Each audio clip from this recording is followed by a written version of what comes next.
各位长辈朋友们，大家好。你是不是觉得自己现在身体挺好，父母年纪大了有慢性病，那是他们的事，和自己一点关系都没有？如果你这么想，那就大错特错了。很多时候，你的基因里早就被埋下了健康的隐形炸弹。俗话说，种瓜得瓜，种豆得豆。我们在感慨自己眉眼长得像父母的同时，必须面对一个残酷的真相：有些危害很大的疾病也会像单眼皮、双眼皮一样，一代一代传下去。我在门诊看诊这么多年，见过太多刚过40岁就突发心梗、中风的人，只要仔细询问家族病史，答案几乎都藏在里面。今天我给大家整理出临床上遗传倾向最高，也最容易被大家忽视的8种疾病。如果你的父母或者直系亲属得过这些病，请你一定安安心心把今天的内容听完，因为基因只是给枪上了膛，你的生活方式才是真正扣动扳机的那只手。提前了解这份家族健康预警说明书，是我们逆转健康命运最关键的第一步。首先，我们来说心血管代谢类的疾病。这类疾病最可怕的地方就是发作之前几乎没有明显的不舒服。很多长辈觉得自己不晕不疼，就是没毛病，这个想法真的完全错了。第一种是高血压。先给大家看真实数据，如果父母一方有高血压，子女患病的概率大约是 30%。 如果父母双方都有高血压，这个概率会直接升到 50%。 高血压遗传的不是血压这个数字，而是你血管天生的弹性，还有肾脏排泄钠离子的能力。有些人的血管天生就对压力特别敏感，稍微受点刺激就会收缩紧绷。我之前有一位38岁的业务员，血压一下子升到170%，他说自己妈妈有高血压，所以炒菜从来不敢放盐。我问他平时都吃什么，他说跑业务没时间做饭，午餐都是便利店的微波便当或者路边摊的大肠面线。既然血管天生比别人脆弱，后天就更要严格给血管减压。大家都知道，每天吃盐不能超过6克，可很多人都栽在了隐形盐上。在咱们华人的饮食习惯里，面线、贡丸、鱼丸、火锅饺这些加工食品，为了口感 Q 弹，都加了大量的钠盐，还有酱油、豆瓣酱、沙茶酱。你看着吃的清淡，其实那早就严重超标了。钠会让血压往上升，而钾能帮助身体排出多余的钠。我强烈建议有高血压家族史的朋友，平时多吃高钾食物，比如香蕉、奇异果、芭乐，还有深绿色蔬菜，像青花椰菜、地瓜叶、菠菜。蔬菜尽量用烫或者清炒的方式。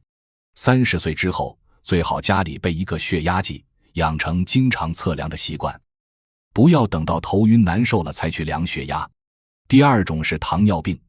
很多人以为糖尿病就是吃糖吃出来的，其实不完全对，尤其是2型糖尿病，家族遗传倾向非常明显。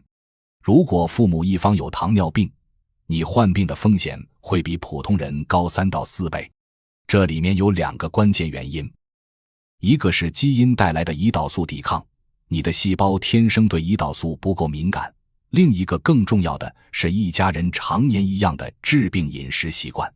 老人喜欢重口味，大鱼大肉，晚辈往往也跟着这么吃。想让血糖平稳，一定不要一上桌就大口吃白米饭。记住这个黄金进食顺序，先吃蔬菜，用高纤维垫底，再吃蛋白质，比如肉、蛋、豆腐，最后再吃碳水化合物，米饭、面条。这个小小的改变能让你的餐后血糖像平缓的小山坡，而不是坐过山车一样猛升猛降。长肌肉就是降血糖，很多长辈不知道骨骼肌是我们身体最大的血糖储存库。有糖尿病家族史的人一定要预防肌少症，多吃优质蛋白，配合适度的深蹲等阻力训练，肌肉量越大，胰岛素抵抗就越低。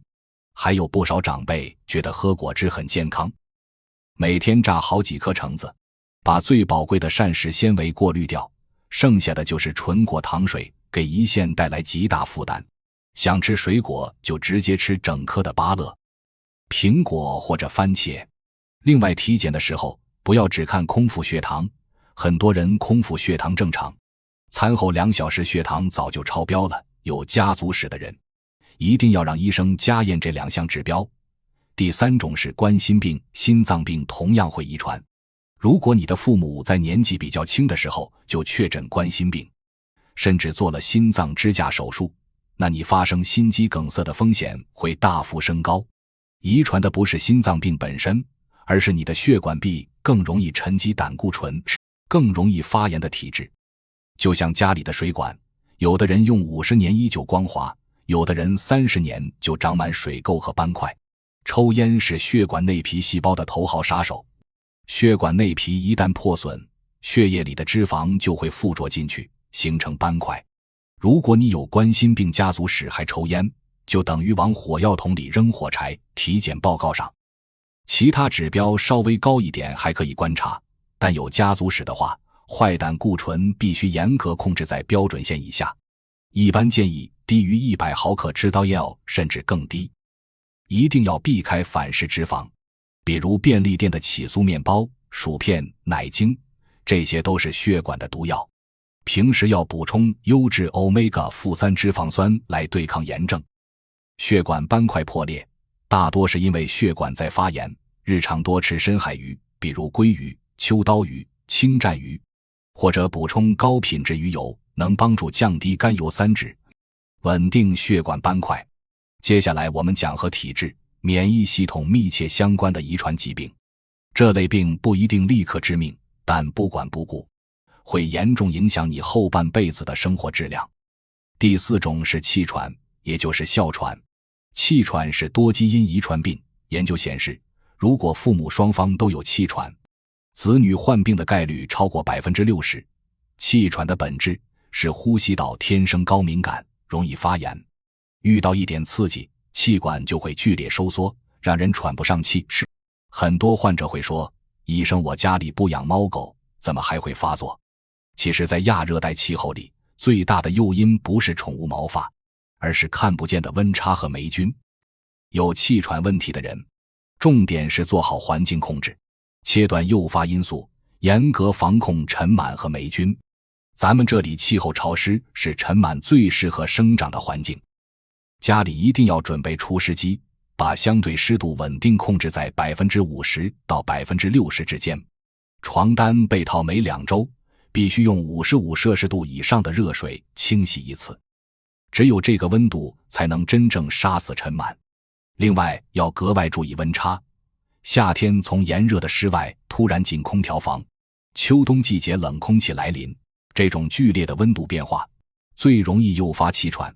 出门随身带一条薄围巾，进出空调房戴好口罩，保持脖子和口鼻温暖，能大幅减少气管痉挛。适度运动，首选温水游泳。气喘患者不是不能运动，而是要避免在干冷空气中剧烈跑跳。温水游泳时，水面空气温润，能提升肺活量，还不容易诱发气喘。第5种是类风湿性关节炎。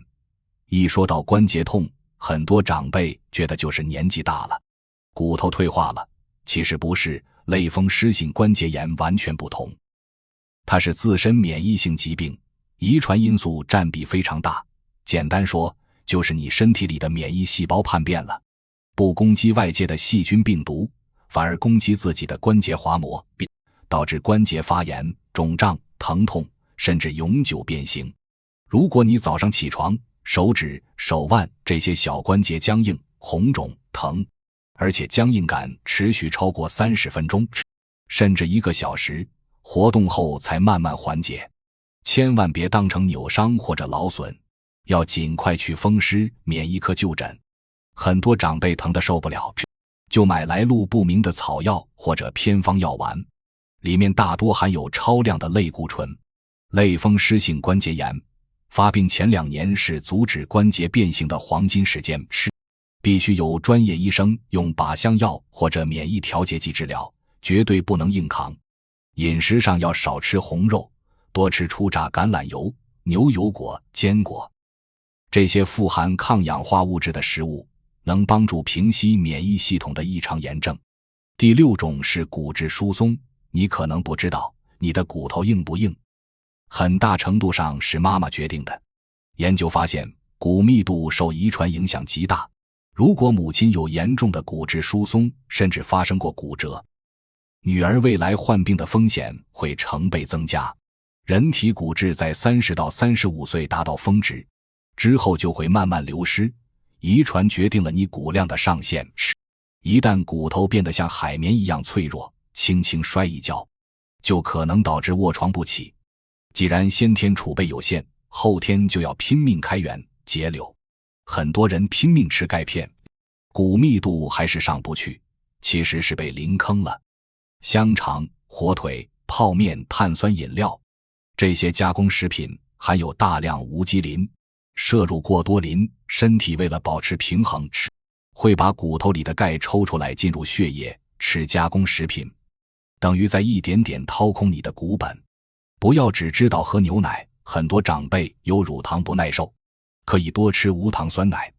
传统板豆腐、蔬菜里深绿色的芥蓝、红苋菜、黑芝麻含钙量都非常高，钙吃进身体需要维生素 D 当搬运工才能运到骨头里。很多人怕晒黑，维生素 D 缺乏的比例非常高，每天露出4只晒15分钟太阳，或者直接补充维生素 D3。 另外，骨头是用进废退的游泳。骑自行车对长骨头帮助不大，你需要做负重运动，比如快走、爬楼梯、举轻量哑铃，给骨头适度压力，它才能长得更结实。最后一部分，我们聊社会上常被误解甚至当成忌讳的话题。如果家族里有这2类病，一定要高度重视，千万不能讳疾忌医。第7种是忧郁症。在门诊碰到忧郁症患者，我最怕听到家属说你就是想太多了，别人都没事，就你抗压差，看开点就好了。这是非常无知的说法。忧郁症根本不是单纯的心理问题，它有明确的生物学和遗传基础。如果父母一方有忧郁症，子女患病风险是 10% 到 20%。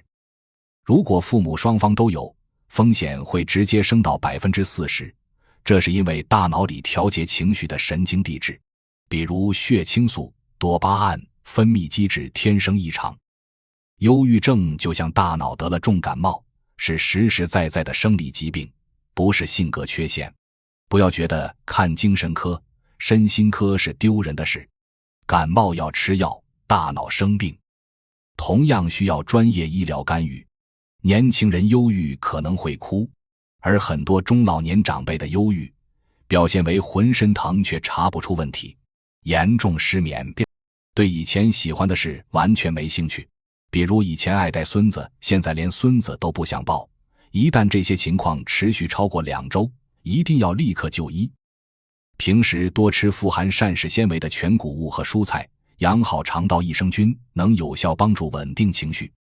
第8种是癌症。说到癌症，大家都会害怕，医学界公认，大约 5% 到 10% 的癌症有明显家族遗传倾向，最典型的有结直肠癌、乳腺癌、胃癌、鼻咽癌等。癌症遗传的不是肿瘤本身，而是容易基因突变、容易长肿瘤的易感体质。也就是说，你的身体防御系统天生比别人少一层保护。对抗癌症遗传最有效的方法只有4个字：提早筛检。只要发现的足够早，很多癌症就是可以治愈的慢性病。如果你的直系亲属在50岁确诊大肠癌，你最晚要在40岁，也就是比亲人发病年龄提前10年。做第1次无痛大肠镜检查，不要只做粪便潜血，也不要怕麻烦。大肠癌绝大多数是从息肉演变来的。做大肠镜时，医生直接把息肉切掉，就从根源阻断了癌变。日常饮食要少吃红肉，多吃高丽菜、花椰菜等十字花科蔬菜。如果妈妈或者姐妹有乳腺癌病史，建议从30岁开始每年做1次检查。特别提醒，亚洲女性大多是致密型乳房，制作乳房中靶容易有死角，一定要搭配乳房超声，双管齐下才能发现早期病变。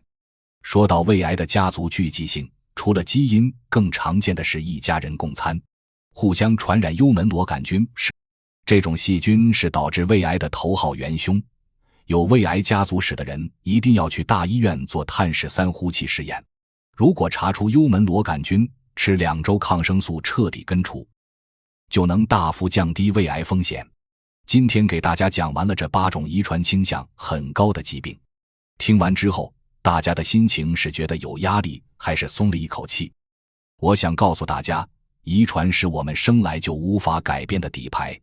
父母可能给了你一把上好子弹的枪，但这把枪会不会走火，完全由你的生活习惯决定。如果你的家族里有这些慢性病或者癌症史，千万不要恐慌，更不要自暴自弃。你应该觉得庆幸，因为你比别人提前拿到了专属的健康预警说明书。这份说明书在提醒你，你要比普通人更自律，饮食更清淡，运动更规律，体检更及时。只要坚持我今天教给大家的实用方法，你不仅能避开遗传带来的健康风险，还能因为这份高度的自律和重视，比那些没有家族史却肆意挥霍健康的人活得更长寿，更有活力。请大家在评论区打上6个字，我要逆转健康，当作给自己和家人的健康承诺。如果你觉得今天的内容对你有实实在在的帮助，请一定点赞订阅频道，也把这条内容分享给家人和朋友，让更多人早预防早安心。我们下期再见。